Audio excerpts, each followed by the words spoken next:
Some Trinitarians falsely allege there is an Islamic dilemma concerning the lost original Torah, as well as the Gospel. However, this is a false dilemma because the truth is that most of the Old Testament and the New Testament that correspond to the Final Testament, aka the Quran, are actually true. This is neither circular reasoning nor confirmation bias. The example would be a student that got a hold of 80% of a teacher's answers to the test, and then filled in the other 20% themselves.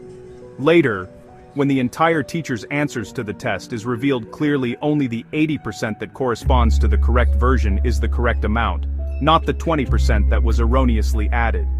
Further, this does not absolve Trinitarians of the actual dilemma that they face, the Trinitarian one. The fact that Jews from the very same Judeo-Christian tradition that they stem from and follow reject wholeheartedly any notions of a Trinity. In fact, they find it to be the Old Testament, biblical definition of idolatry and heresy.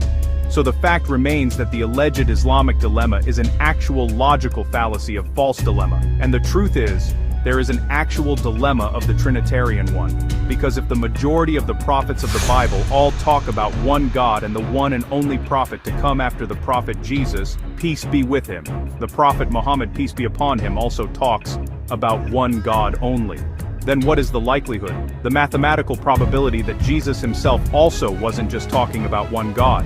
The concept and doctrine of the Trinity wasn't even established firmly until the Council of Nicaea, almost 300 years after Jesus.